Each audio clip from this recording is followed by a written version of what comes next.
just curious, so just generally, here we have a 17-year-old kid, underage, said he bought an AR-15 because he thought it was cool. He drove across state, had his mother drive him across state lines. He appointed himself a militia member. He goes around and he ends up unloading, 60 rounds, kills 2 people, wounds a 3rd person. He appointed himself a militia member. He goes around and he ends up unloading, 60 rounds? You're a fucking moron.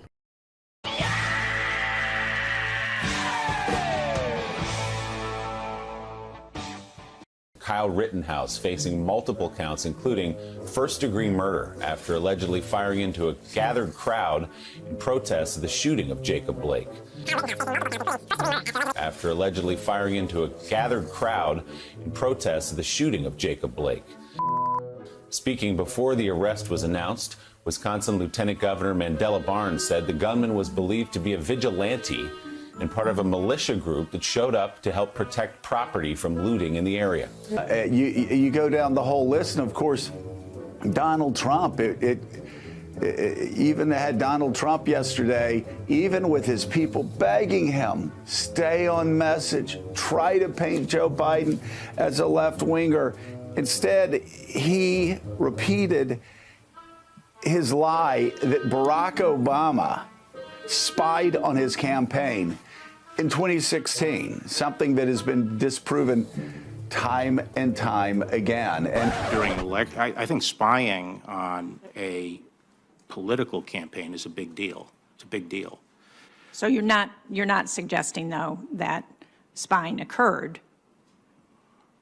I don't. I guess you could. I think spying did occur. Yes, I think spying did occur.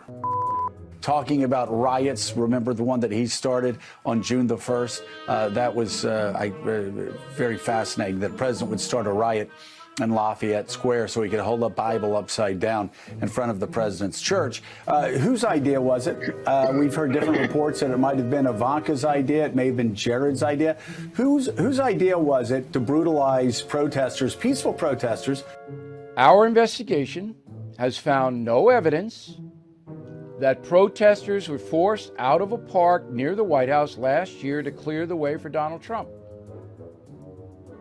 No evidence. That's from the Inspector General of the Department of the Interior. Joe Biden, of course, has aggressively been condemning violence on all sides, but you have Donald Trump retweeting some horrific tweets and praising this kid who killed 2 people, a 17-year-old from out of state, coming into state, running around shooting people indiscriminately with an AR-15. Kyle H. Rittenhouse not guilty. As to the second count of the information, Richard McGinnis, we the jury find the defendant Kyle H. Rittenhouse not guilty. It seems that Donald Trump is only encouraging violence and fanning the flames if you just look at his tweet storms yesterday morning and last night. And as you might remember, President Biden tweeted a video last year labeling Kyle Rittenhouse a white supremacist. And if you thought he might apologize for that, come on, man. Come on, man. Let me give Joe Biden some advice. Come on, man. You're subject to a possible defamation lawsuit. There's not a single shred of evidence that Kyle Rittenhouse is a white supremacist. This was a statement that Joe Biden is going to have to pay for and justify. And I think the White House, in my opinion, or at least Joe Biden, the candidate at that time, tried to utilize the Kyle Rittenhouse case in his run for the presidency. Joining us now, State Attorney for Palm Beach County, Dave Ehrenberg. Dave, we've got a lot to talk to you about this morning, but we'll start with Kyle Rittenhouse. What's the argument in his defense? Kyle Rittenhouse's lawyers are setting up for a self-defense claim. But keep in mind, he was the one who put this whole night of violence into motion. Kyle Rittenhouse is a free man. The 18-year-old breaking down in tears while hearing the jury find him not guilty on all 5 counts. He was the one who traveled across state lines as a 17-year-old to possess a weapon he was not allowed to possess, to stand guard outside of a used car lot that no one asked him to stand guard at. We the jury find the defendant Kyle H. Rittenhouse not guilty. And so he was the initial aggressor. We, the jury, find the defendant, Kyle H. Rittenhouse, not guilty. And under the initial aggressor doctrine, he's not entitled to self-defense unless he makes it clear that he's abandoning the fight. Not guilty. And according to the videos from that night, it doesn't look like either of those claims hold water. Not guilty. Because the first person who Rittenhouse allegedly shot in the head, not guilty, didn't seem to have any deadly weapon. The second person whom Rittenhouse allegedly shot in the chest and killed came at him with a skateboard. Not guilty.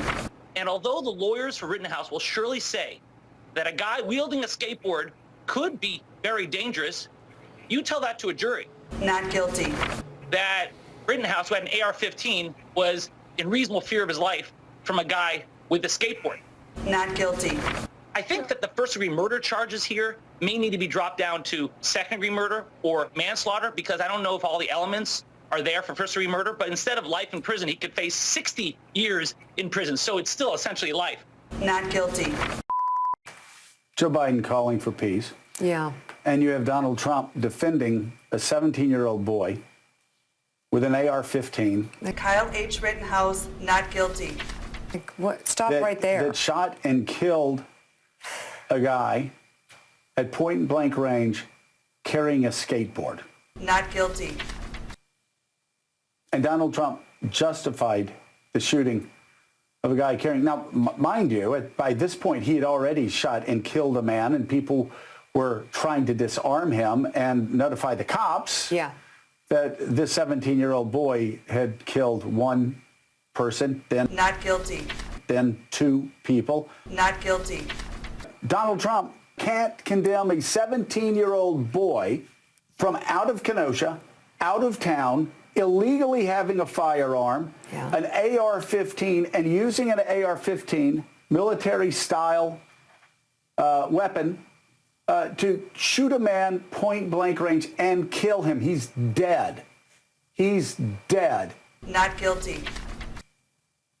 Who was carrying a skateboard. And Donald Trump said that the kid with AR-15 wouldn't have survived. Not guilty. It's terrible that a black man got shot in the back 7 times, and it's not good that a 17-year-old vigilante, arguably a domestic terrorist, picked up a rifle, drove to a different state to shoot people. Not guilty. These are not hard calls. So to your point, the ineptitude on display, in addition to all of the other darker things we've said about him, is really stunning. It's truly stunning. Kyle H. Rittenhouse, not guilty.